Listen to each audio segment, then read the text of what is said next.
Okay, jamen altså, velkommen alle sammen til det her ledelsesseminar, som Danny og jeg har inviteret jer til, i anledning af, at vi sammen har skrevet en ledelsesstrategibog, Sammenhængskraft. Målsætningen med det her, det er at introducere sammenhængskraft som ledelsesstrategi og vise jer modellen, og det den kan gøre for virksomheder. Og det gør vi gennem, at Danny og jeg fortæller om det, men vi har også sørget for, at Mia er her til at fortælle lidt om Autocasen, og vi har Thomas Carlsen med fra DIL, som hjalp med kultur i Kabal, hvor Danny og jeg også arbejdede sammen. Og grunden til, at der overhovedet, kan man sige, er så gennemarbejdet en model, som der er, det er simpelthen fordi, at Danny han i flere omgange har haft tillid til det, jeg laver, og købt samarbejde i dyredomme til min store glæde og vores fælles fornøjelse af virksomhedernes benefit. Så et virkelig super samarbejde igennem 10 år. Altså man kan sige, motivationen for denne her bog, det er jo ikke bare, at det er jo fint, når man har nogle tanker, så del det med nogen, men det er jo ikke ligesom nok til et forlag napper den.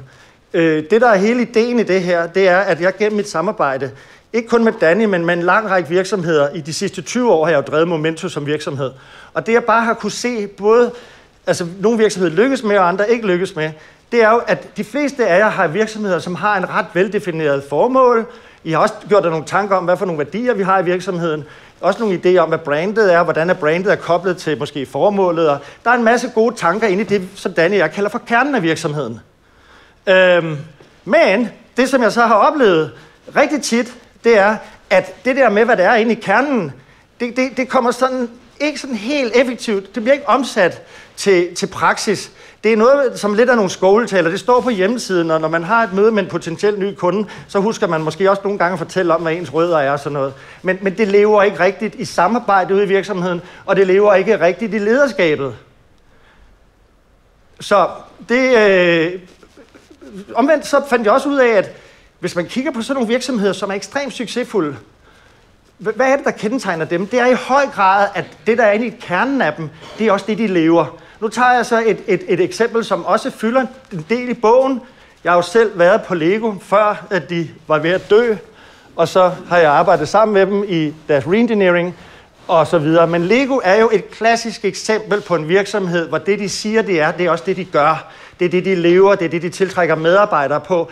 Altså hele deres DNA, det eksisterer helt ud i de yderste femmerhår, og det er beskrevet ret godt i bogen. Så selvom at Lego, synes mange, er en case, som der er bare tæsket rundt i, så tror jeg, når I læser den, selvom den fylder lidt der undervejs, der vil være en masse nye pointer for jer omkring, hvordan de rent faktisk får deres kerne til at leve i praksis. Og de bliver ved med at revitalisere på den måde, de gør det på.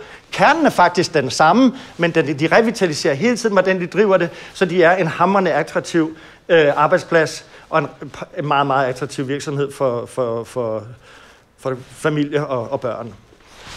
Så det vi gjorde, eller jeg gjorde i starten af det her projekt, det var, at jeg tog rundt og snakkede med nogle af de virksomheder, jeg dels havde været heldig at arbejde for, men også nogle, jeg ikke har arbejdet for, men som jeg er fan af. Og det vil sige, at der er en række, der er 16 interview lavet jeg, med meget, meget stærk virksomhed. Vi taler Jysk, Grundfos, Rains er med i dag.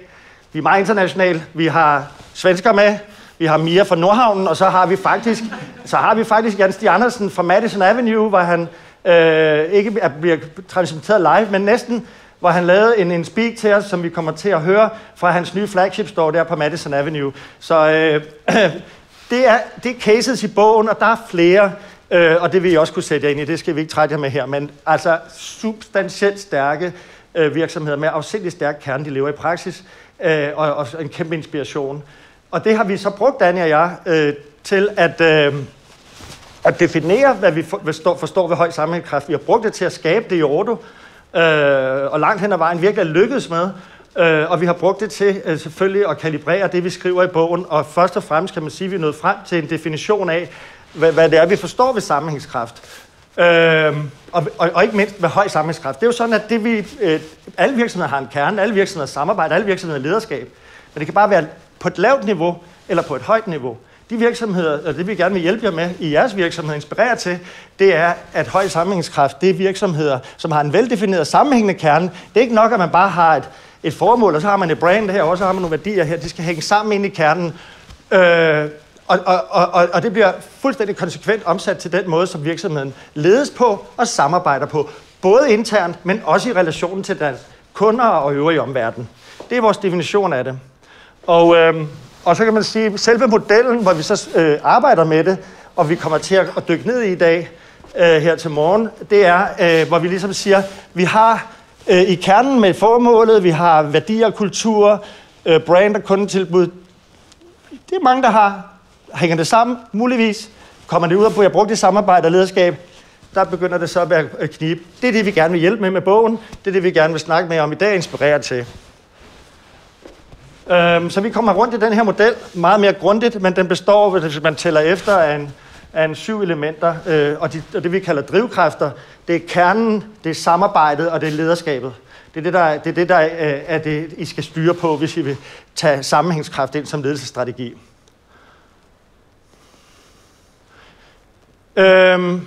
Jeg tror simpelthen, at vi stille og roligt triller videre til den første runde. Der er jo 3 runder, og hvor den første, den handler omkring. Nu har jeg fortalt ligesom, hvorfor jeg må være motiveret til at række ud efter Danny og få lavet den her bog og få fastholdt de her ting. Men der er også et endnu højere formål, og det er kommercielt, og det vil Danny tale om her. Hvorfor det faktisk også forretningsmæssigt og på alle måder er en god idé at gøre det her. Værsgo. Yes. Tak, yes. Du får den der. Tak. Nu står vi jo ikke her for vores blå øjens skyld, og grunden til, at I er inviteret, det er jo fordi, I jo repræsenterer virksomhedens øverste ledelsesfunktion, enten som bestyrelsesmedlem, eller som administrerende direktør, eller i hvert fald væsentlige beslutningstager i jeres virksomhed. Fordi vi mener, at sammenhængskraft starter allerøverst op i virksomheden. Men sammenhængskraft som ledelsesstrategi er ikke et mål i sig selv.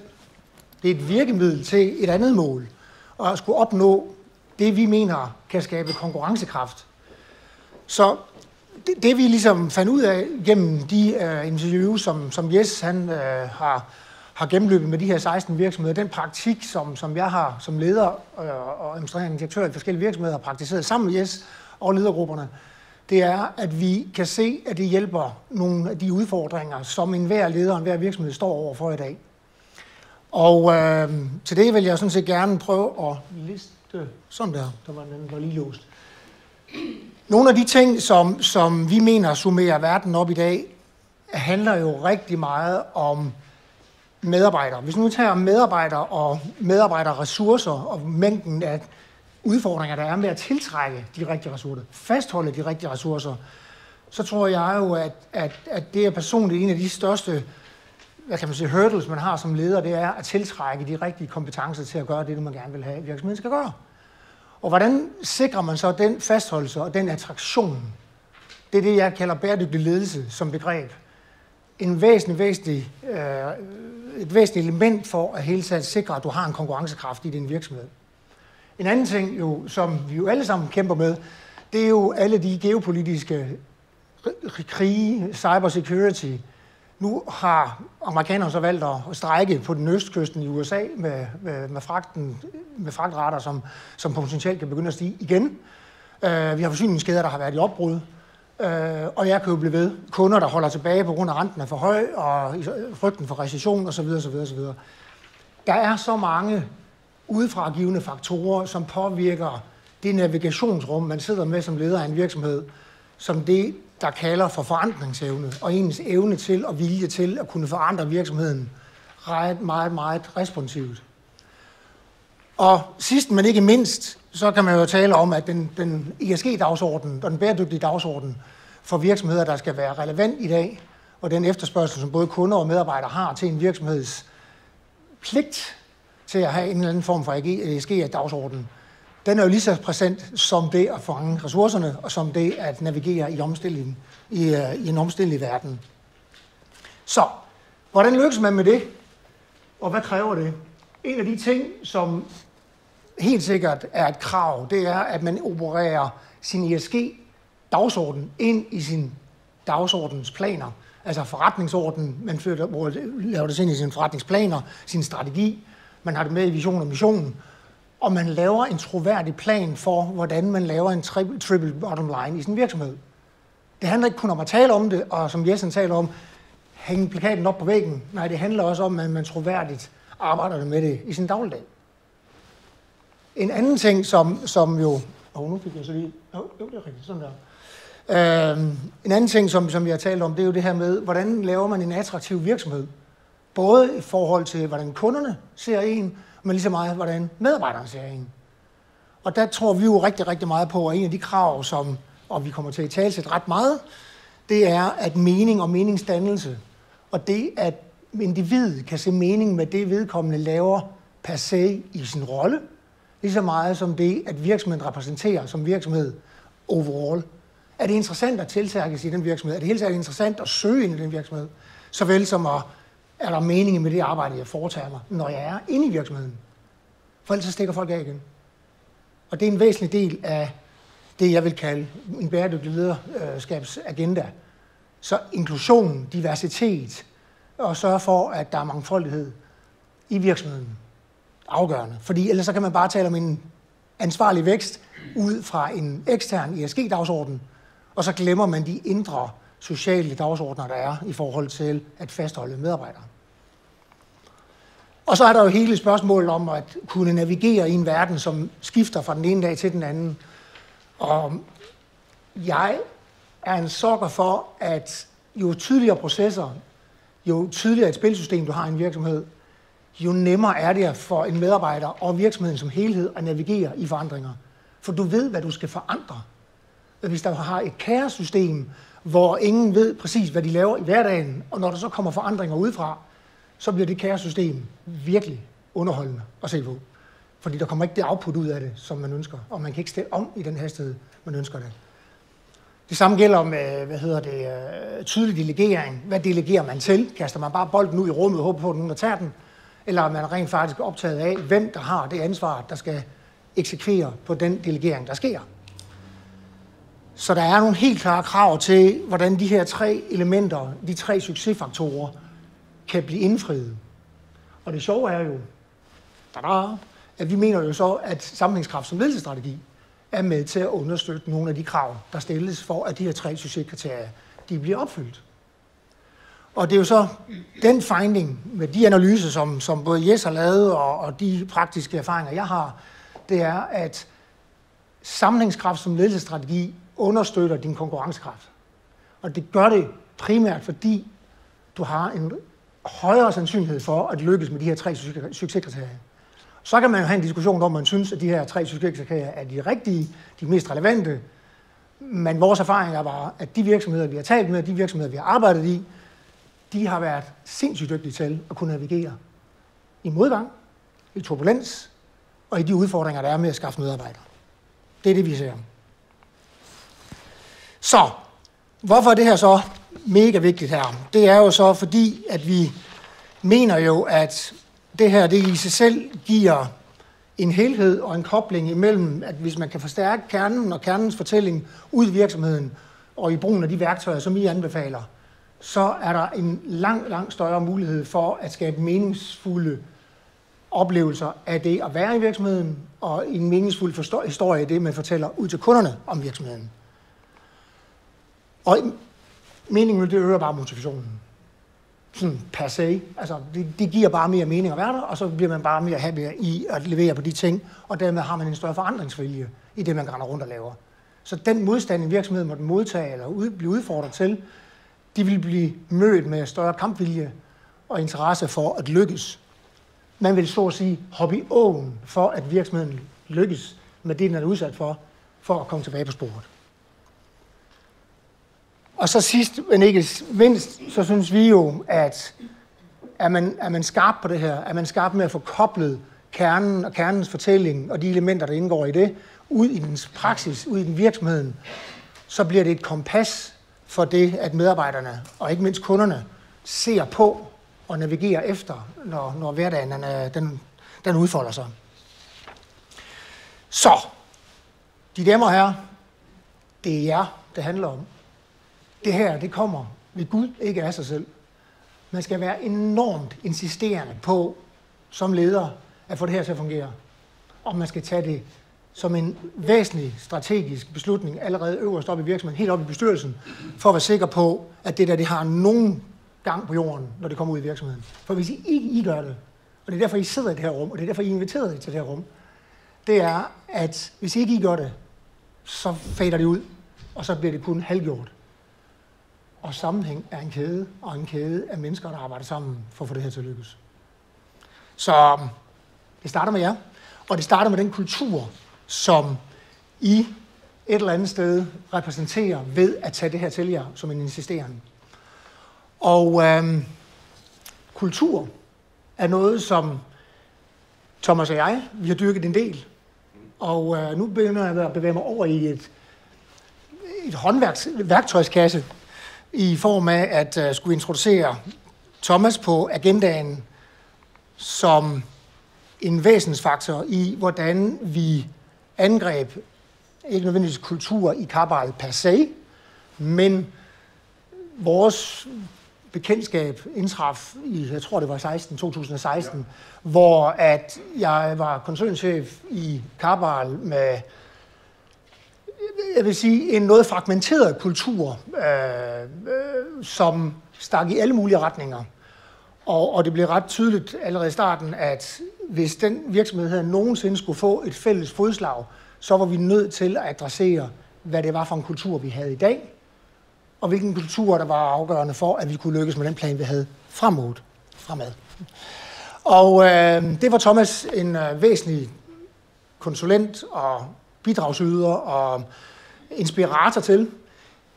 Thomas har fået 10 minutter på at forklare lidt om, hvad kultur kan, og hvilke begrænsninger der ligger i dårlig kultur. Men jeg ved, at Thomas skal bruge timer på at forklare om kultur. Men mest af alt så er Thomas svensk, som vi kan se, og vi har aftalt med hinanden, at for ikke at tabe rummet, og I forlader det efter 5 minutter, så vil han gøre det på engelsk, så vi er sikre på, at vi ikke mister nogen i processen undervejs. Så Thomas, med de ord, så tror jeg faktisk, at du skal have this one on. Stafettpinnen. Stafettpinnen, yes. Tak.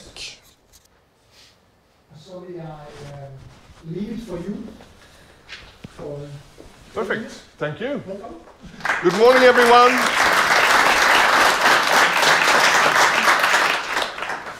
Good morning, everyone.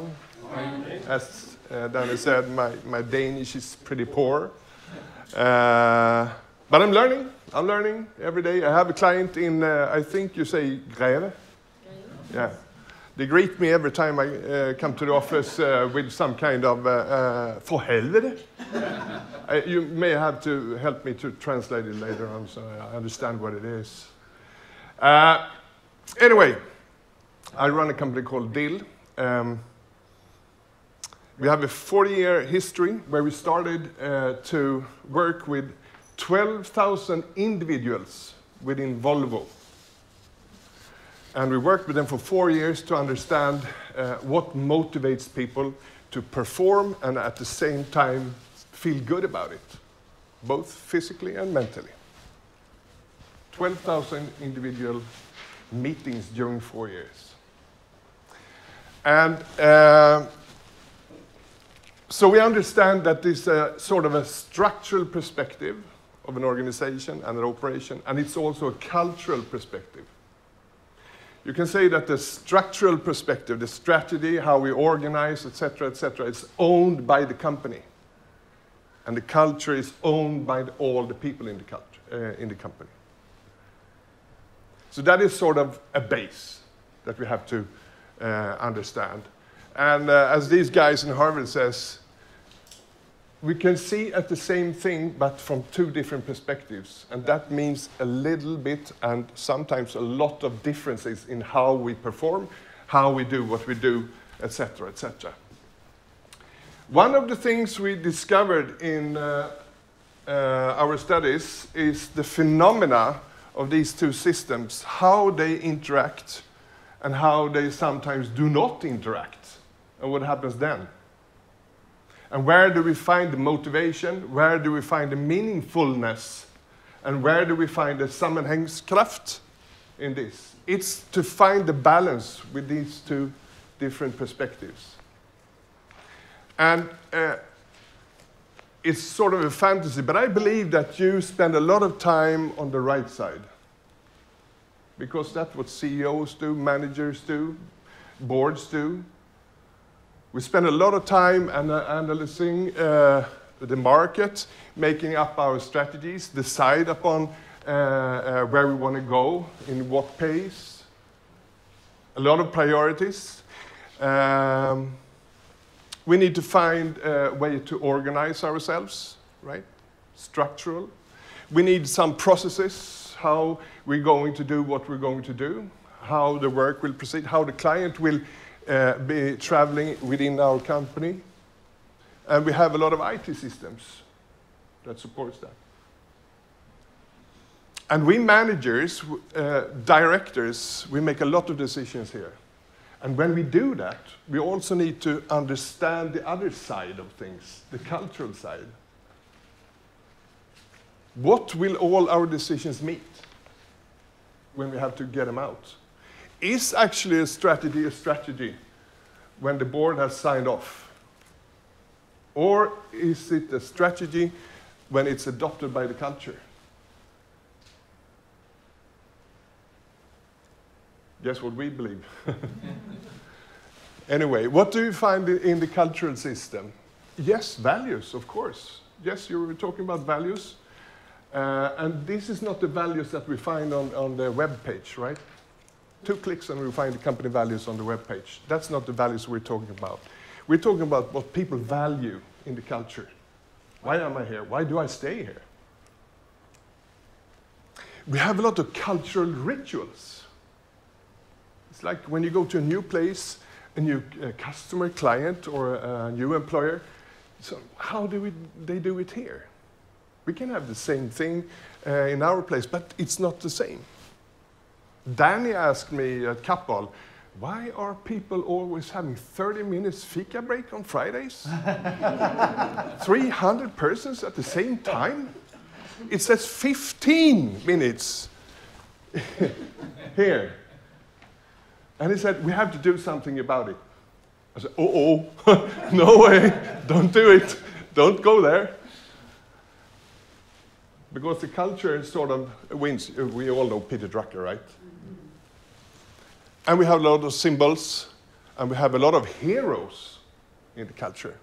So, how do we get this to match each other? We have to work with leadership, as Danny just said, and we have to also to work with co-workership. We have to have the balance. It will never be balanced, but we have to seek balance here all the time. And I have a suggestion for you, guys, girls, boys. Does your company match here? You can do it, culture due diligence. We can talk about it in the mingle later on if you want to. Thank you.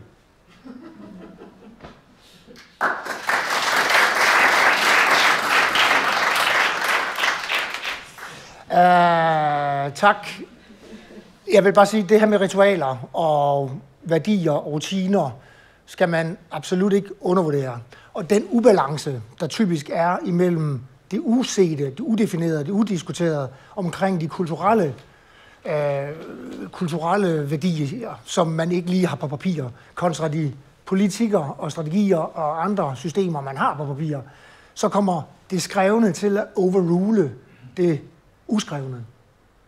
Og derfor er det her med at begå en kulturel due diligence som noget af det første, man skal bevæge sig ind i, når man skal lave sin 100-dages planer og forstå, hvad virksomheden egentlig består af, hvis man typisk kommer ind i en virksomhed for første gang, er en rigtig, rigtig sund øvelse. Fordi det står ikke skrevet nogen steder. Så man er nødt til at komme ud og tale med folk. Så jeg ved ikke, hvor mange mennesker vi interviewede i Kappahl, men det var en hel del ud af de 4.500, og vi forsøgte at forandre, og tror også lykkedes en del med at forandre kulturen. Jeg fik ikke måske helt sagt i indledningen, at runde 1, det var så det her med det kommercielle rationale for at gøre det, som jo så viser sig også at være i høj grad et organisatorisk rationale. Fordi altså, det nytter ikke kun noget at have kan man sige, kommerciel strategisk sammenhængskraft, hvis man ikke har menneskerne med.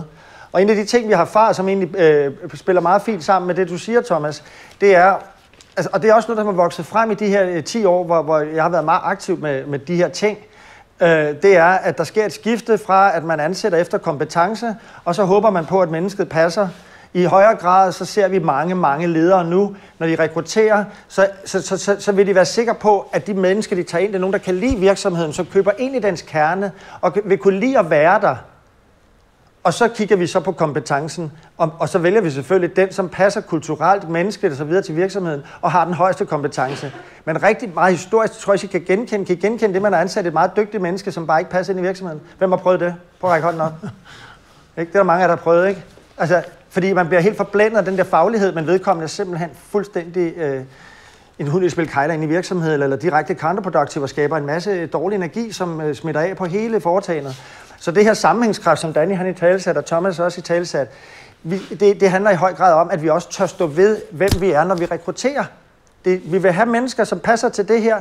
Noget af det, som Lena Dixon siger i Lego-interviewene, som er den del, og der er også andre, der siger det, men det er, hun siger, hun elsker simpelthen at gå på arbejde, fordi hun ved, at alle, de rekrutterer i Lego, de deler værdigrundlag med hende, så det skulle hun slet ikke bekymre sig om.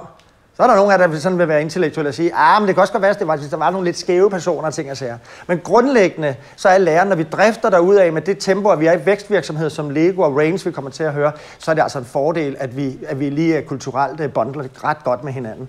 Danny, han kalder det Viborg-testen, og den går ud på, at man sætter sig sammen med en potentiel medarbejder, så kører man tur til Viborg og så tilbage igen. Hvis man stadigvæk er gode venner, når man kommer hjem, så kan vi begynde at snakke kompetence. Så det er en anden måde at sige det på. Okay, nu skal vi dykke lidt ned i modellen og se på nogle af de værktøjer. Nu har jeg jo ikke, jeg skjuler jo ikke, at jeg lever af at arbejde med rådgivning omkring sammenhængskraft. Det siger sig selv. Vi kan ikke i det format, vi har i dag, gennemgå de forskellige værktøjer, som understøtter, at man rent faktisk får modellen til at leve i praksis. Der vil være folk, som hvis I bliver hængende, vi har her Søren fra det nordiske mediehus, og Ole fra Abacus Medicin, og Johanne fra Politikken osv. Der er folk i det her rum, som vil kunne advokere for, hvad der foregår, når man rent faktisk, og Danny selvfølgelig, arbejder sammen omkring de her ting. Men bare for at sige, jeg er selvfølgelig klar til at tage fat i mig og komme ud og fortælle mere om de værktøjer, ting og sager, hvad processen er og alt det her. Men det starter med, at jeg gennemgår her modellen og lige antyder, at der rent faktisk er værktøjer, der understøtter den, hvis I laver valget. Men det er jo, I kan jo høre, det er jo et mindset, det er en tankegang, det er en tilgang. Men igen, ligesom Danny talte om, hvis vi ikke har noget at hænge det op på, hvad så? Det er jo fint nok, at vi tror, at vi skal have et empowered team, som kan det ene og det andet, men hvad er det, de skal lave? Altså, der tror Danny og jeg lidt på en vis styring som udgangspunkt for delegeringen og empowermenten. Og det har vist sig at være lønsomt og produktivt, og også skabt glade medarbejdere, de virksomheder, vi har arbejdet sammen. Hvorimod, hvis man ser folk, der er empowered, så er det, uden at der egentlig er noget, de læner sig ind i, så er det også dem, der rejser, fordi det er dybt frustrerende. Ja, så skal vi snakke omkring, hvad det er, det her model. Ind i kernen, det vil vi ikke bruge så meget tid på, fordi det, og det er også, når I læser bogen, hvis I bliver, ligesom siger, jeg har ikke tid til at læse alle de mange sider, Danny og jeg har skrevet, så kan man sige, det som der står, når vi snakker om kernen, det vil være for mange af jer kendt stof. Vi læner os jo ligesom Michael Jackson gjorde i hans musik, uden sammenligning i øvrigt, ind i en legacy af ting, der virkelig virker.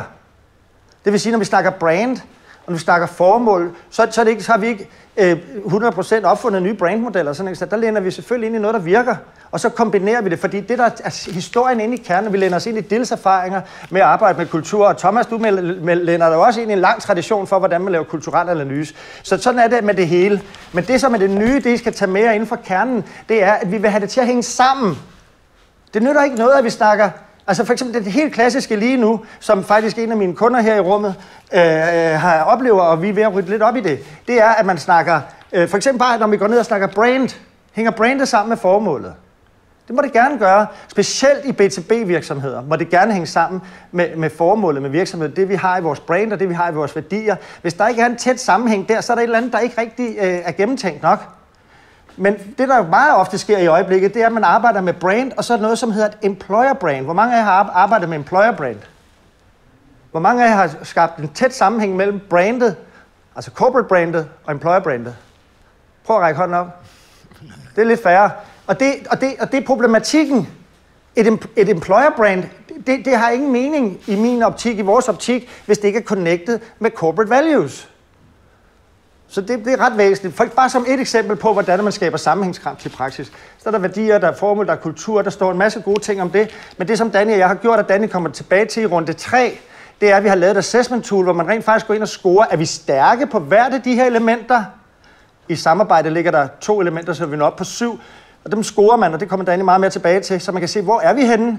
Det er den første del af analysen. Den anden del er, hænger de sammen? Og hvis de ikke hænger sammen, så er projektet at få dem til at hænge sammen, og over tid som ledelsesstrategi vedvarende styrke, at de hænger sammen. Right? Giver det mening? Så når vi først har grundlagt det, så skal vi holde fast. i det. Det er ikke bare sådan et projekt som en udvidet julefrokost. Det er noget, vi vil blive ved med. Et kort slag for det med værdierne. Noget af det, vi også har fundet ud af i vores arbejde med det er, at vi arbejder med flere typer værdier. Vi arbejder med corporate values, så arbejder vi med adfærdsværdier. Der er også rigtig mange, der mener, at de har nogle værdier, og så er det noget om, hvordan vi skal opføre os. Men de har faktisk ikke corporate values. Og det omvendt er også tilfældet. Så det er lidt vigtigt at forholde sig til, hvordan er det, hvor vi de her mennesker, som skal ende med at have en fælles kultur. Jeg også gerne vil supplere det, Danny og Thomas sagde med, og de sagde det, men altså ligesom tryk på det. I skal have en ambition om at styre kultur. Kultur, det er ikke noget, som bare er. Gennem at ansætte de rigtige medarbejdere, som vi talte om før, så fremmer det den kultur, I gerne vil have, der skal være i virksomheden. I skal være bevidst om kultur. Igen skal det hænge sammen, som vi foreslår i modellen. Og derfor er adfærdsværdier vigtigt, men adfærdsværdier skal være koblet til værdisættet. Det er at sige, hvordan gør vi det her, hvis vi er dem her? Brandværdier er tit, det oplever jeg også i min egen samarbejder med B2B-virksomheder, relativt overflødige, fordi det er meget tit corporate values, som er værdierne, som brandet også har. Men i B2C-virksomheder, som arbejder med både samlende brand og produktbrands osv., der bliver det aktuelt. Og nu er en af de virksomheder som Danny, det kan I snakke om ud til receptionen, hvis I har lyst. Han har været i Joe & The Juice, meget dybt involveret i den. Og det er sådan en virksomhed, hvor man kan sige, hvordan spiller corporate value sammen med adfærdsværdier og så videre. Altså, fordi det er altså noget af en spændende ting, der kører der, hvor man kan sige, der stretcher vi den helt vildt. Men connection er der også i Joe & The Juice. Og det gør, at de har en enormt stærk kultur. Det tænker jeg, I oplever, selvom I måske ikke lige er faste kunder alle sammen i den her diskoteksting der. Men altså, den anden ting, bare for et nedslag mere ind i kernen, det er brandmodellen. Altså, I kender jo Arkers brandmodel, og altså, der er så mange, altså jeg har dykket lidt ned i brandlitteratur, så støder man på sådan noget. Men det, som Danny og jeg er optaget af, og der, hvor vi måske også har givet det et ekstra twist, det er, at vi siger, altså brandet og positioneringen og kundeværditilbuddet, det er der, hvor kunden møder virksomheden. Og når vi kommer til Range-eksemplet, vel dybest set i den her runde, ikke? Der når vi frem til det, ja. Hvis jeg ellers lige kan gå derhen. Ja. Så kommer vi til at høre om en mand, der virkelig taler om, hvordan at det her det bliver praktiseret. Han er så meget on strategy, Jens Stig Andersen med Range, og det var han også, da han var i Eko. Det er sådan, at vi kan ikke rende rundt ude i front office og dyrke vores brand, hvis vores back office ikke følger med. Hvis der er ubalance, det kommer jeg til at høre om tale om, så punkterer cyklen, så kan vi ikke levere. Og det er en katastrofe, hvis vi vil indtage det amerikanske marked. Der får du ikke ret mange chancer. Og hvis I hører om succeser med danske virksomheder i USA, så vil der altid for hver succes være 9, der er fejlet, som vi ikke hører om. Og det han siger, at han har været derovre et par gange nu, og han elsker at arbejde derovre, og han har fundet nøglen til at lykkes, og det er altså at levere i hele værdikæden. Det kommer vi tilbage til. Og det han tænker over, og som vi også tror på i modellen her, det er, at brandet er ikke defineret af, altså i worst case, så er det sådan en promotion, det er da bare noget, vi siger, så det er et af P'erne her, ikke? Nej, det hele skal være sammenhængende, produkt, promotion, price, place, people, altså hvordan vi opfører os. Altså vi skal have et integreret brand. Physical evidence, altså det der med, at man arbejder med en sundhedsvirksomhed. De første år, hvor vi ikke røg mere, der stod der jo askebær uden for døren. Og i worst case var der ikke engang askebær, og medarbejdere stod og røg. Der, hvor man kom hen og skulle besøge virksomheden, som solgte medicin, altså du ved, høreapparater og så videre. Jeg var en stor kunde af mig. Altså, nu er rygerne kommet helt ud på marken, og det er jo fint nok, fordi så begynder man også ligesom at tænke rundt om tingene. Og så har vi så frisk nok sagt, at det tror jeg Mia, hun kan skrive under på, at da Danny han var CEO i min nye Auto, der var der meget blandet ind i brandet. Og vi har Henrik Taudorf med Takt. Du er jo også totalt planetorienteret med dine stole og den måde, du transporterer dem på, og man køber dem på osv. Der er kommet rigtig meget planet ind i brandsene. Men det skal jo hænge sammen, det skal være troværdigt hele vejen rundt. Det nytter ikke noget, at de der elbiler, de koster, jeg ved ikke hvor meget på miljøregnskabet for at producere dem, ikke altså? Det kan det.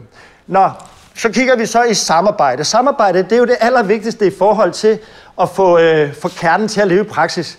Nu har jeg også nogle skåltaler omkring ind i kernen, men hvordan får vi det til at virke i praksis? Nøgleord, det har Danny allerede afsløret for, at det som Danny og jeg godt tør sige. Vi tror på processer, og dem, der arbejder sammen her, de ved, at vi virkelig tror på det. Fordi hvis man har defineret, hvad det er for nogle processer, som leverer virksomhedens output, så kan man også gøre sig en idé om, hvad for nogle trin der er i den proces, og hvad for nogle kompetencer det kræver for at løse den. I selv meget professionelle virksomheder, som... Altså nogle af dem, jeg arbejdede sammen med i starten af min selvstændige virksomhed, det var TDC, som så blev til UC og hvad vi har. Altså, det var jo helt imponerende, hvad de kunne... De havde sådan et begreb, de hedder, når de var presset, så gik de i war room. I de år, jeg arbejdede sammen med TDC, det var over en årrække, de var altid i war room. Og alle medarbejderne var altid i war room. Og der skete ikke en skid. Fordi de sad alle sammen og tænkte, vi skal klare det her. Og de havde ikke, der var ikke noget... Nu er vi i drift, og vi kører basis, og vi har styr på det, og vi har vores tal og så videre. De har mange tal. Men altså, forstår I, det handler om, hvis man har defineret processen. Så proces- og rollekort er et væsentligt værktøj i det her, som handler om, at man får mappet processerne op, man får mappet op, hvad for nogle kompetencer, der skal til. Vi taler ikke om grøn, rød og blå i sådan noget jungsk noget. Vi taler omkring, hvad skal du gøre, for at processen flytter sig. Og det jeg egentlig vil sige med det der TDC-eksempel, det var, vi gider kun have mennesker med, og mennesker gider kun være med, når de er der, hvor de skal levere det, de skal levere, og så vil de egentlig gerne være fri for at være med i resten. Grund til, at menneskerne var med i TDC-møden, det var de bange for at kunne glip af noget, for de tænkte nu, hvis det var der, det skete, det de skulle lave. Hvis man har defineret det, så ved man, hvornår man skal være med, og så kan man fokusere på det. Og det giver altså nogle meget mere effektive virksomheder. Bøf-modellen, det handler om det andet perspektiv, hvor det her, det er horisontal sammenhængskraft. Vi ved, hvad den ene og den anden gør osv. Og vi rekrutterer de rigtige til at gøre det. Den vertikale sammenhængskraft, det handler om, at vores forretningsmål skal penetrere ned i vores kundemål, som skal penetrere ned i vores aktiviteter, som bliver leveret af det horisontale. Det kan I også fornemme, at Jan taler om her om et øjeblik, hvordan man får målene i forretning og kundemålene til at hænge sammen med det, man gør i værdikæden. Og det er både i back office og front office, at det skal spille. Det er både i forhold til wholesale og slutkonsumenten. Så her der er et par billeder på det, jeg lige har talt om. Men vi mapper processer, vi definerer roller ud fra, hvad er det nøglen, den bidrager til i virksomheden? Hvad er de rollespecifikke mål? Hvad kompetencer kræver rollen? Hvilke processer er rollen med i? Hvilket mandat har rollen? Tit og ofte det her proces-rolletilgang, det når I hører, hvad Mia taler om det, hun taler om Raski-modellen. Fordi det handler om, hvad for et mandat man har til at udføre sin rolle med. Men vi er gået over til at kalde det proces-rollemap nu, Mia. I Bøf, der arbejder vi med de her 4 niveauer, som sagt. Og det betyder, at altså en af de der helt banale ting, jeg meget tit siger, når jeg rådgiver, ikke, det er, altså forretningsmål og kundemål, hvorfor skal det hænge sammen? Men det skal jo hænge sammen, fordi uden kunder ingen omsætning. Så hvis vi ikke har en idé om, hvordan vi skaffer kunderne, og det er noget, du ved, altså vi snakker her om deroppe, ikke nordpå, altså, så kan vi da ikke sidde og lave business cases og lave investeringskalkyler på, hvor meget vi skal stoppe efter det for at nå det mål, vi har osv. Så der er en virkelig vigtig connection her, og den dyrker vi med det værktøj, der hedder Bøf-modellen, eller som vi vil høre Mia sige, Battle-modellen. De snakker engelsk i Ordo, ikke? Og hvor det står for branding, altså Bøf, branding, erhvervelse af kunder, udvikling af kunder, fastholdelse af kunder, i virkelig, sådan nogle andre kalder for AIDAL og ting og sager, men det er lidt noget andet her, fordi vi har det forretningsmæssige perspektiv i modellen, så det er ikke en kommunikationsmodel, det er en go-to-market-tankegang, der ligger i det her. Og på engelsk, branding, acquisition, development and loyalty. Right? Omkring lederskab og ledelsesværdier, så kan man sige, det nytter ikke noget, at vi har en ledelse. I lederskabet handler i høj grad om, at det vi har bestemt os for at være i kernen, det omsætter vi også til den måde, vi agerer på som ledere. Noget af det, jeg har fundet ud af sammen med en af de kunder, som også er i rummet her, vi skal have undersøgt eller besluttet, det er, hvad skal vi måle på i de her årlige lederskabs- og medarbejderundersøgelser? Vi skal selvfølgelig måle på, om lederskabsdelen lever op til det, vi ønsker at være i kernen og i adfærden og måden, vi er på. Man kan ikke gå solo som leder, når man arbejder med ambitioner om at have høj sammenhængskraft. Så skal ledelsen og lederskabet repræsentere det, man har besluttet sig for at være. Det er ikke kun et medarbejderskab at lykkes med det her. Det er i høj grad, hvordan vi tager lederskabet på os værdimæssigt. Det ender jo med, at hvis du praktiserer det her, så får du også skabt bæredygtig ledelse ved hjælp af de her 3 sammenhængende ting. Jan Stig, han har et fabelagtigt CV. Jeg har fornøjelsen af at arbejde sammen med ham et par gange undervejs. Lad os se, hvad han siger. Hej, jeg hedder Jan Stig og er en del af Rains. Velkommen her til Madison Avenue på en rigtig rain-dag, hvor det regner lidt. Lad os komme indenfor, så vi ikke står herude i regnvejret. Og tak fordi jeg måtte fortælle lidt omkring, hvordan vi ser på vækst og strategi og sammenhængskraft i Rains. Lad os lige gå indenfor.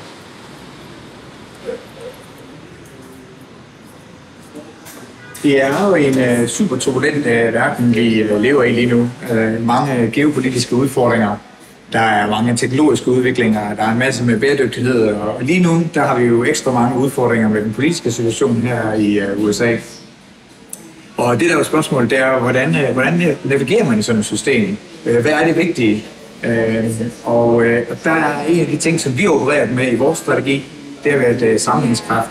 Vi kalder det også balance. Hvordan det er vigtigheden i at have balance mellem de enkelte ting, man gør i virksomheden. For os er det strategien delt op i ligesom 2 dele. Den ene det er et front office, hvor vi har vores wholesale, vi har vores retail, vi har vores e-commerce forretning, og vi har vores back office, hvor vi har de mere traditionelle logistik, marketing, kommunikation, produktudvikling osv. Sammenhængen mellem de revenue streams og support streams er det helt afgørende i vores virksomhed. Hvis det ene er på et niveau 100, og det andet er på et niveau 70, jamen så har du en ubalance, som kan være rigtig dyr som virksomhed. Jeg vil sige, at det er faktisk rigtig svært at vokse, hvis man ikke har en balance. Den butik, vi er i lige nu, er faktisk et bevis på at hele tiden få en sammenhængskraft. Vi har et exceptionelt stærkt produkt. Vi er enormt dygtige til produktudvikling, vi er enormt dygtige til at kommunikere. Vi har ikke haft den helt samme grad og niveau på vores distribution. Og det er en af årsagerne til, at vi har udviklet en butik i den her, hvor vi har brugt rigtig mange penge på at løfte standarden og løfte vores præsentation, så at den oplevelse, man har med produktet, den også bliver opfyldt, når man kommer ind i butikken, og man ikke bliver hentet, og man ikke bliver skuffet. En anden vigtig ting i det her med at have sammenhængskraft, det er synergierne mellem vores revenue streams. Forstået på den måde, at hvis der kommer nogen ind i butikken nu her, de får en super service, de går hjem, og de køber online. Eller at vi har nogen, der finder det online, kommer ind, har et stejlnummer, der hjælper dem herinde. Eller en wholesale-kunde, hvor der er nogen, der køber, og anden gang kommer de herind. De der sammenhængskræfter er mellem vores synergier, er vanvittigt store herovre. Vi har også folk, der kommer ind i butikken og lige køber 500 stykker til deres virksomhed. Så det vil sige en retail, der går over og hjælper dem på et corporate sales. Men synergierne og krydsen mellem de enkelte revenue streams giver også en sammenhængskraft, som er helt unik. Så man kan sige, hvis man samler det lidt, så er vores strategi, det er en meget fokuseret strategi. Det er en strategi på at få sammenhængskraft, for at få balance i alt, hvad vi laver. Og det vil sige, alt under 25-30% i vækst, det duer ikke. Så er det samme, som det næsten står stille. Så vi gør alt for at få vækst, og det kan vi kun gøre, hvis vi får balance. Vi kigger meget på at have en klar strategi, have en klar retning, og 100% fokusere på det inden for den her, og så for den her balance. Og det er egentlig nøglen bag vores virksomhed. Det var et lille input til jeres konference omkring sammenhængskraft, og tak fordi jeg var med, og tak fordi I lyttede. Ha' en rigtig god dag. Hej hej.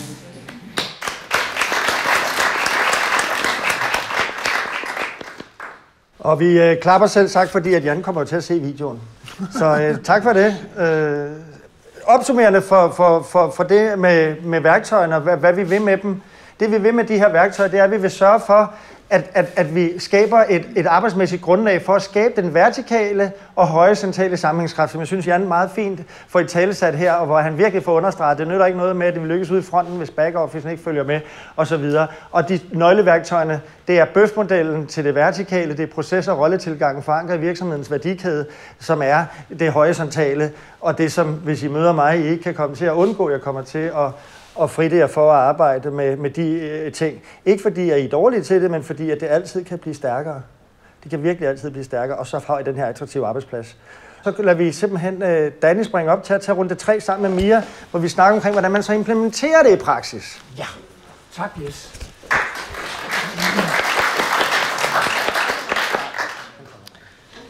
Ja, der var meget, I skal tage ind, og nu er der ikke så meget tid tilbage, så nu kunne man jo forlade rummet og tænke, nu har jeg fundet ud af, hvordan man skal gøre det her, nu går jeg hjem og gør det.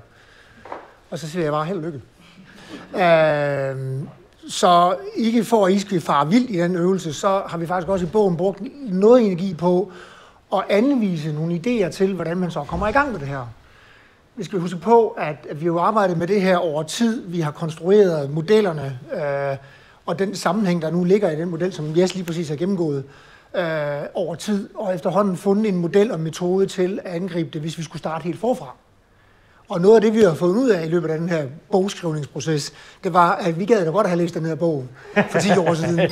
For det har gjort vores liv og vores arbejde og de opgaver, vi har haft foran os, en del nemmere.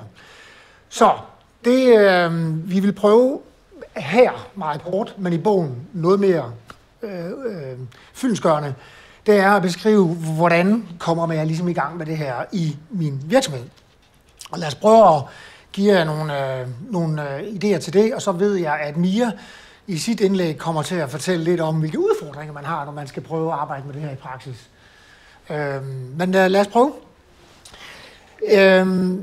Først og fremmest, så er det her jo en ganske almindelig tilgang til enhver projektopgave. Man skal starte med at analysere sin udfordring, og så skal man prøve at lave en eller anden gap-analyse på det, og så lave en handlingsplan baseret på det.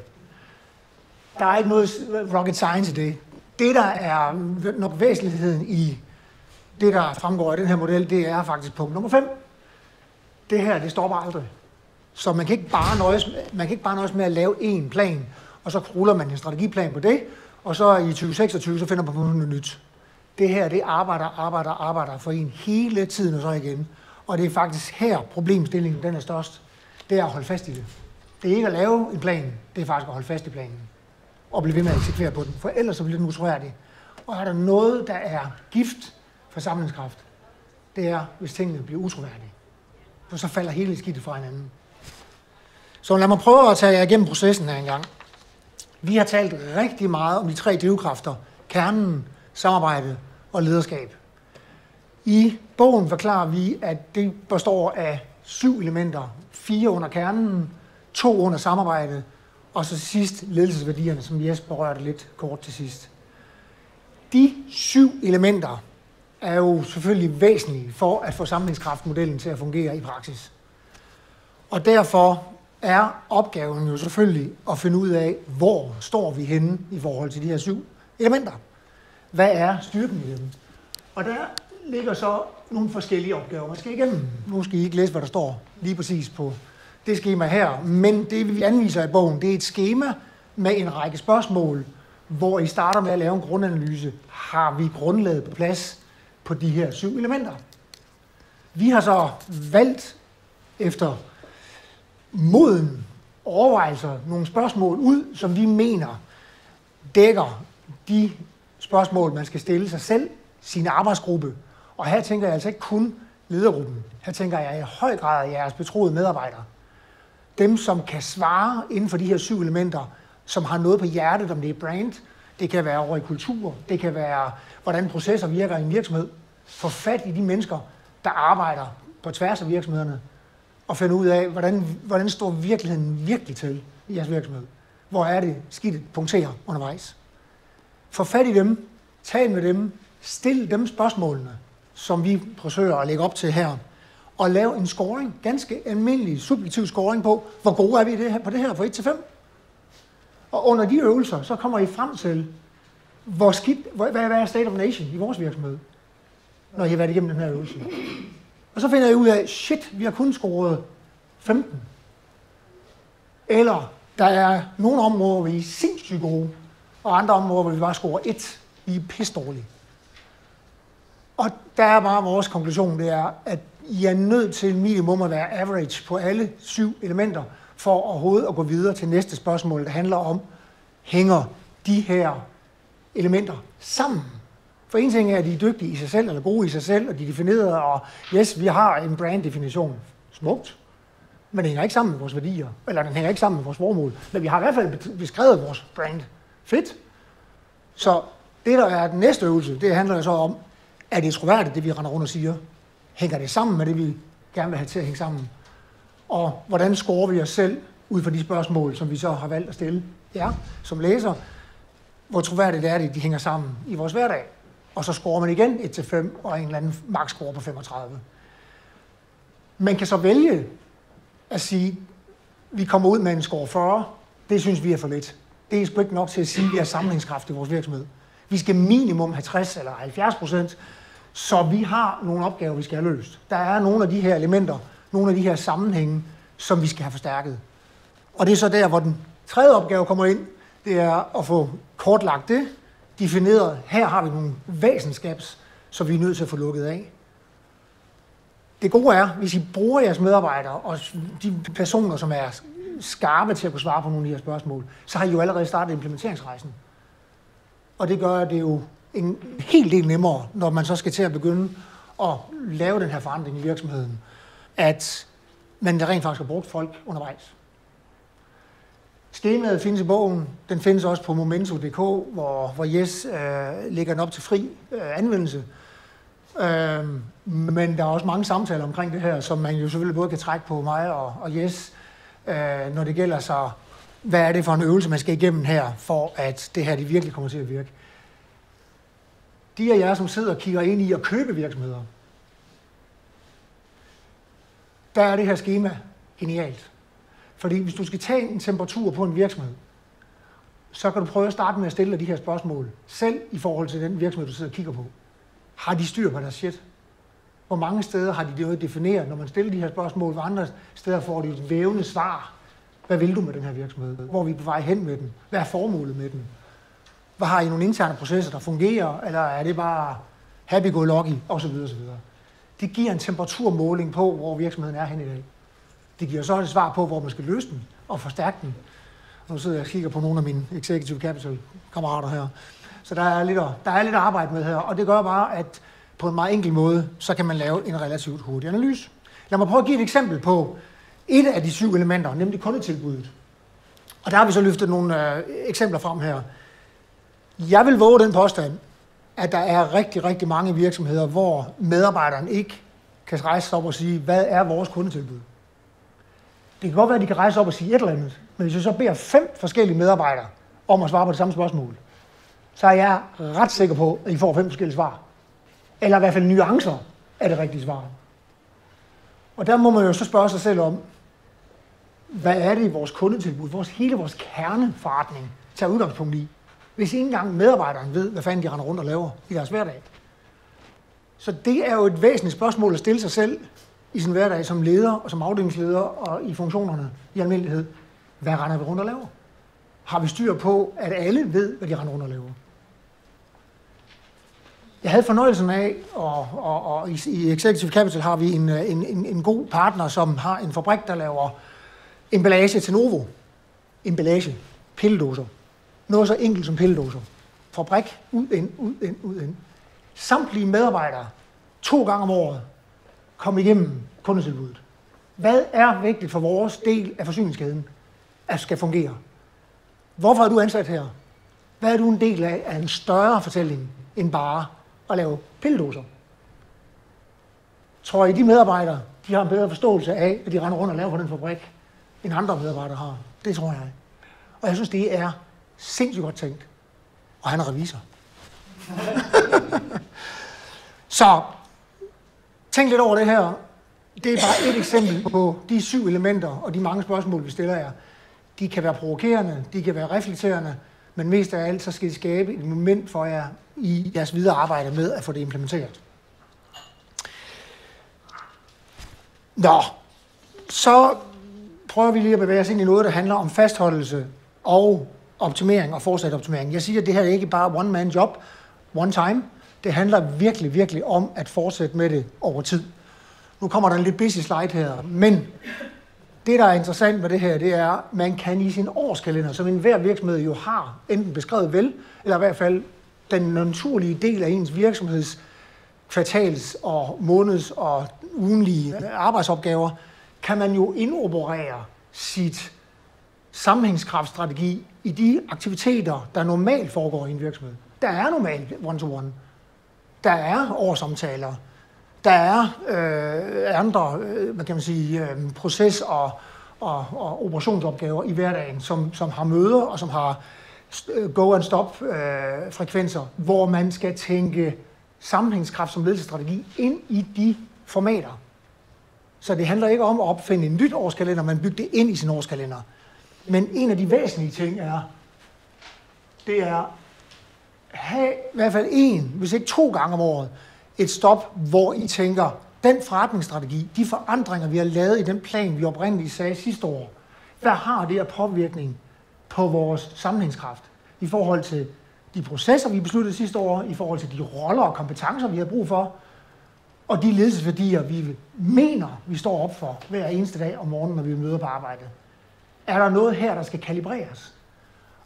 Og det der, hvis ikke man gør det der, så fader sammenhængskraften ud over tid.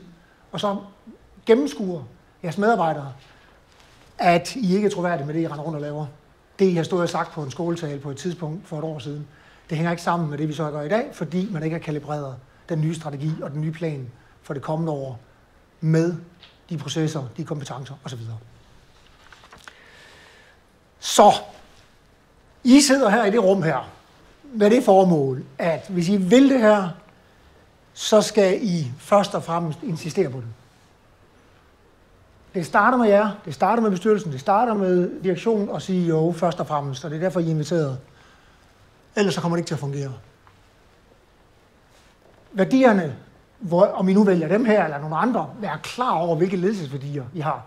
Jeg har aldrig i de snart 30 år, jeg har været leder, som det første på jobbet, mødt ind og fået at vide, her har vi de her ledelsesværdier.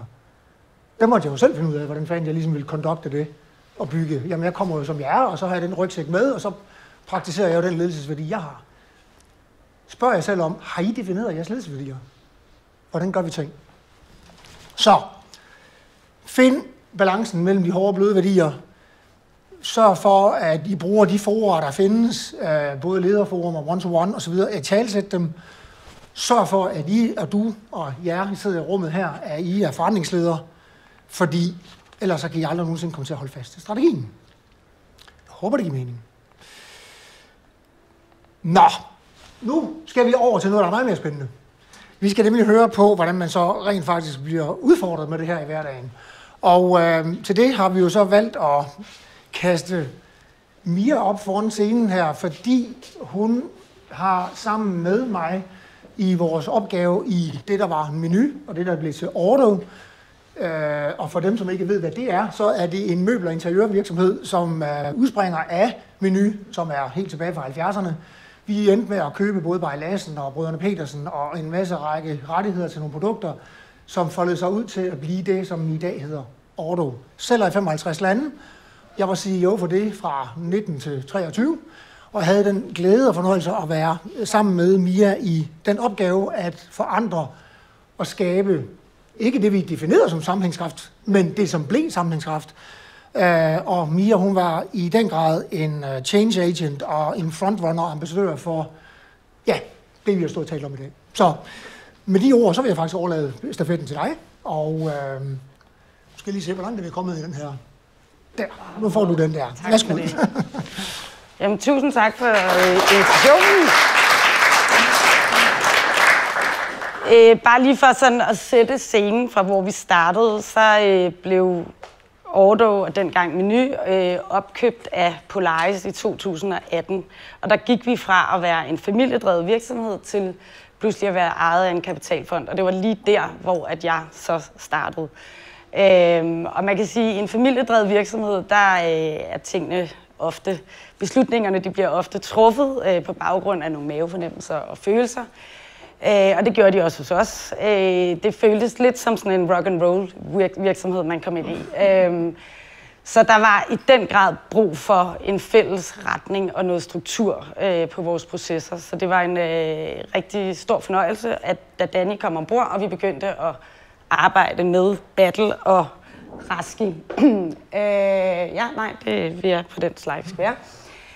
Så hvad gjorde vi egentlig sådan helt praktisk, da vi startede med det? Det var, at vi tog afsted på, jeg tror det var 2 dage væk i ledelsen, og så startede vi simpelthen med at sætte os ned og sige, hvad er det, der er vores allervigtigste forretningsmæssige mål i den her virksomhed? Vi skal sørge for, at vi alle sammen løber efter de samme mål. Og det blev til rigtig, rigtig mange diskussioner, fordi som vi også var inde på før, det er ikke altid, at der er enighed om det. Så det var egentlig der, vi startede. Og så derefter så gik salg og marketing, det er jo mig, og så salg tilbage og sagde, okay, hvad er det så for nogle kommercielle mål, vi så skal sætte? Og det var det her battle og bøf, som Jes også var inde på. Og det er jo helt ned til nogle meget målbare mål. Hvor mange følgere skal vi have på Instagram? Hvor mange døre skal vi åbne inden for vores forskellige kategorier? Og det, jeg oplevede i den proces, var virkelig spændende, fordi tidligere havde salg og marketing faktisk ikke rigtig arbejdet sammen. Det havde været meget siloopdelt. Og lige pludselig oplevede vi jo faktisk at sidde og skulle definere de samme mål. Og hele den, hvad skal man sige, proces i at forstå, at marketing i den her digitale verden, vi lever i dag, har en meget større betydning i vores sales funnel. Altså vi går meget længere ned, hvor vi måske tidligere har været meget mere oppe i lavet brandkampagner og trykte brochurer, så er marketing lige pludselig fået et say i hele lead-generering og konvertering osv. Og hele den proces i at få salg og marketing til at arbejde sammen og forstå hinanden og skabe den sammenhængskraft var ekstremt vigtig for den her proces. Efter det, så kortlagde vi så også vores kunderejser. Vi arbejder med 5 segmenter. Og det er jo en super spændende proces at finde ud af, hvad er det for nogle vigtige touchpoints, vi har i vores kunderejse. Og der udviklede vi rent faktisk et helt nyt way of selling digitalt system, som var egentlig et resultat af den proces ud af en masse andre ting. Og derfra var det så at gå hjem og sige, okay, hvordan får vi så alle de aktiviteter, vi laver i både salg og marketing, til at understøtte det overordnede forretningsmæssige mål i virksomheden. Og det er jo, hvordan får vi det her ud af ledelseslokalet og forankret ned til alle medarbejdere. Det er jo, som du også var inde på før, Danny, det er faktisk ikke så nemt. Og den måde, vi startede med at gøre det på, det var, at vi brugte Raski til at kortlægge alle de processer, som der findes i Ordo, og de roller, der så skal løse de processer. Og det bliver til et Excel-ark så kæmpestort. Og det kan simpelthen slå enhver mand af pinden, hvis man åbner det. Så det er rigtig vigtigt, at når man arbejder med det her, at man lige forstår det, og så i virkeligheden kalibrerer det og siger, okay, det er faktisk ekstremt effektivt. Fordi jeg tror, det er de færreste virksomheder, der i virkeligheden har kortlagt alt det, de laver. Det frembragte ekstremt mange virkelig gode diskussioner. Fordi der var processer, hvor vi faktisk ikke vidste, hvem er det egentlig, der løser den her rolle. Vi vidste godt, der var en proces, men alle sad sådan lidt og kiggede, hvem har egentlig ansvaret for den her? I don't know. Så det tog virkelig lang tid, men det, der er virkelig vigtigt at forstå, det er, at det ikke bare er et Excel-ark, men det er nogle virkelig gode diskussioner. Og det vi også oplevede, det var, at der var jo processer, der slet ikke var med. Og pludselig var det sådan, hvorfor er det, vi ikke kan løse den? Samplebox var et eksempel, som er et vigtigt værktøj i vores forretning.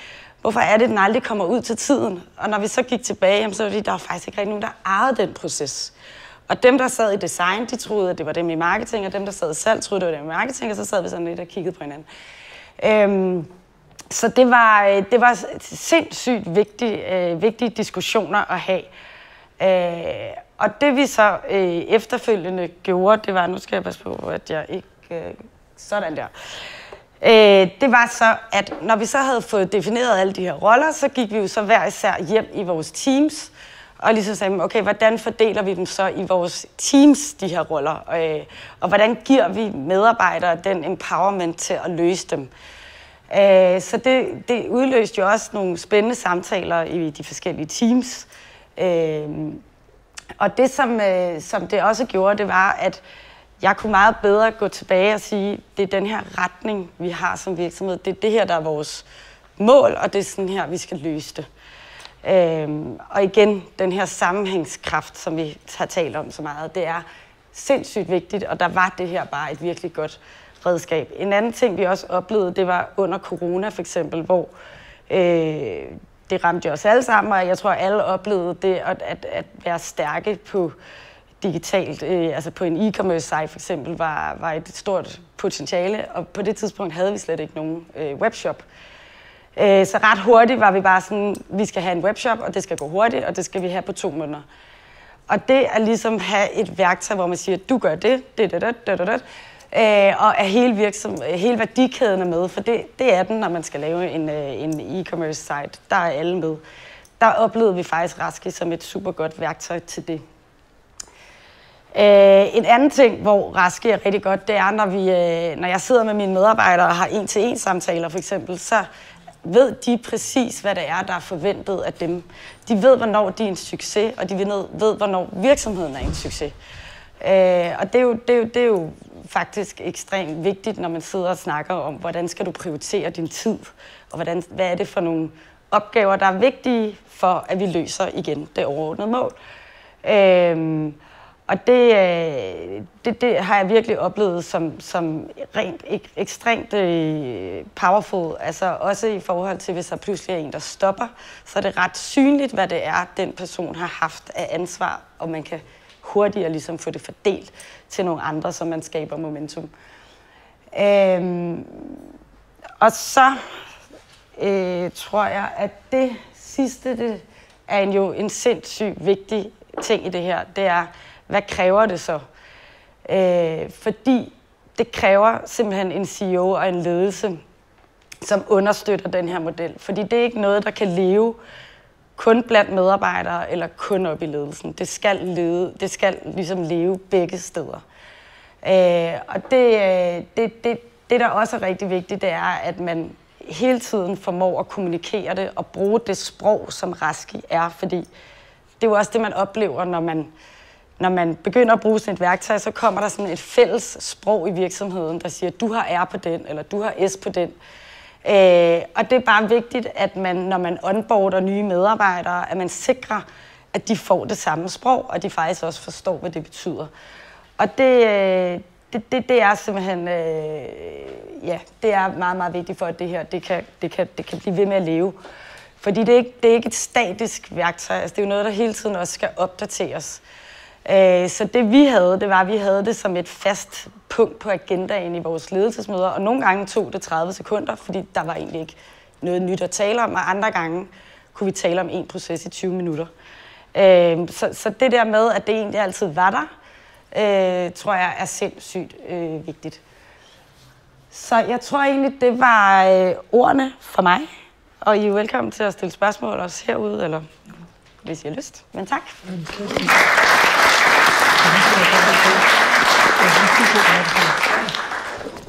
Ja, altså inden vi slutter af, så synes jeg måske, at altså, der er en afsluttende slide, som jeg vil talesætte til jer. Men inden vi gør det, er der nogen, som har siddet og haft et spørgsmål nu her? Nu har vi jo så både Thomas også og Mia her, og et par andre praktikere. Nu var der en, der skyndte sig at smutte ind spørgsmålene. Han havde faktisk sagt det på forhånd, han skulle til Hamburg.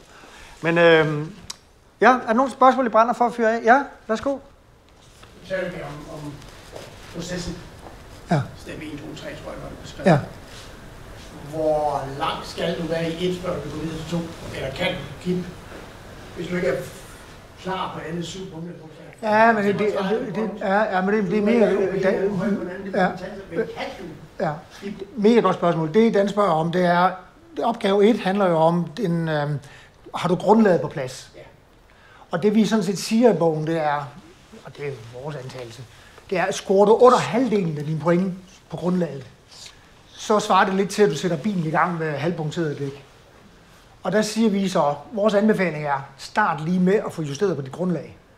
Og sørg for, at du har svar, der i hvert fald rækker over score 2-3 stykker, for at være sikker på, at du har noget at begynde at tale om på det, i opgave 2, nemlig er der sammenhæng.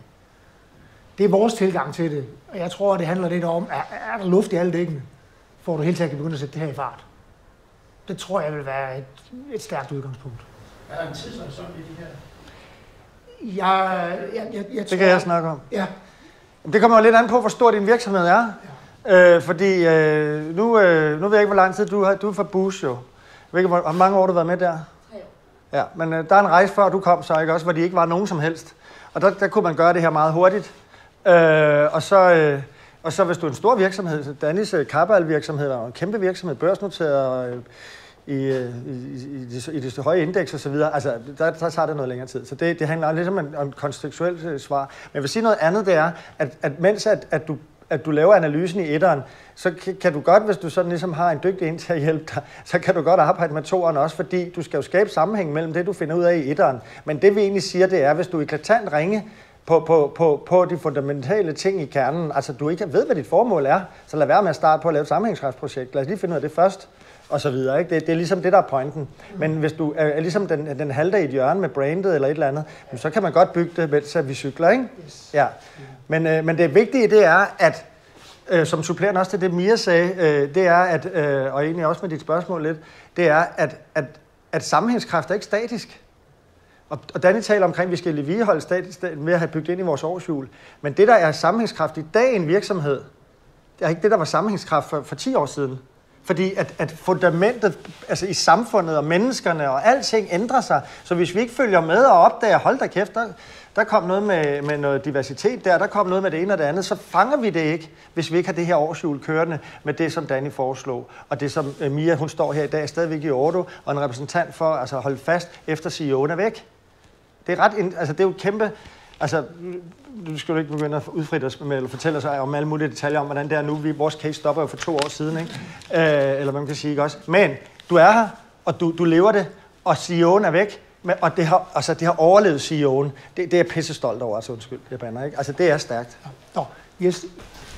Hvis man har en paraply, jeg vil opløse det her med, at man har en funktion, og man har brain, og man skal løse noget ledelsesstruktur med sin kultur også.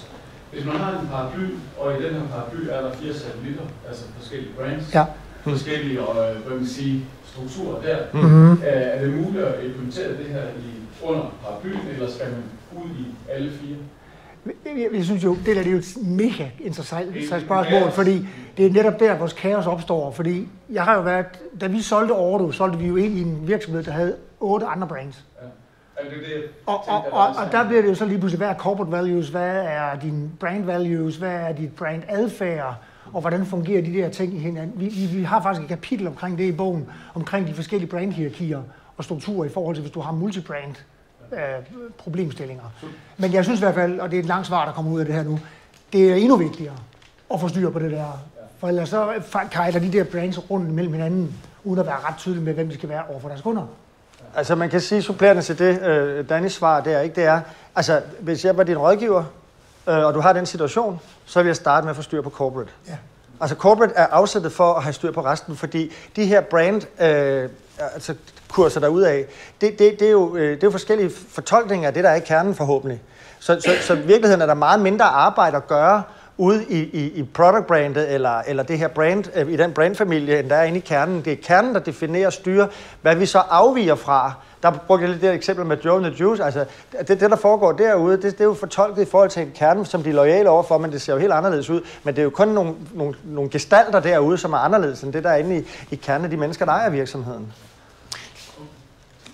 Ja, Sten. Et enkelt spørgsmål omkring kulturen. Det er jo vigtigt at få nogen ind, som kan leve i kulturen og dele værdierne osv. Der er noget andet, der hedder diversitet, ikke kun alder og køn osv., men tankemæssigt. Hvordan der må være et dilemma eller en balance, man skal opretholde. Hvordan har I håndteret det? Men jeg tror, hvis du starter med at definere en kultur, som du gerne vil have, kulturen skal være, som inkluderer det spørgsmål, så vil du allerede der begynde at kunne adressere, sådan gør vi her for at håndtere diversitet, inklusion og alle de her ting, mangfoldighed. Jeg møder bare ret mange virksomheder, der slet ikke har stillet sig det spørgsmål. Hvordan fanden håndterer vi det her? Skal vi have handicappet? Skal vi have dit og datten? Altså, det spørgsmål har man jo slet ikke forholdt sig til. Så det starter jo med at definere, at den kultur, vi vil have, skal kunne rumme det spørgsmål. Hvordan gør vi det? Jeg kunne godt tænke mig, at du gav mig et kald, når du har læst bogen. Fordi det er et meget vigtigt spørgsmål, du har fat i. Og hvis du tager igen de her virksomheder, som er med i eksemplerne i bogen, så er det jo virksomheder, altså nu tager jeg simpelthen Lego, fordi det er det nemmeste at gøre lige nu. Du ved, alle det her rum ved, at inde i den virksomhed, der er alle mulige, jeg tror nemlig, jeg godt ved, hvad du spørger om. At vi så bare gråt tapet og ens alle sammen. Nej, i Lego, de er jo vildt mange foldigheder mennesker. Men værdigrundlaget, det kan vi godt være fælles om. Og hvis du ikke deler de Lego-værdier, så...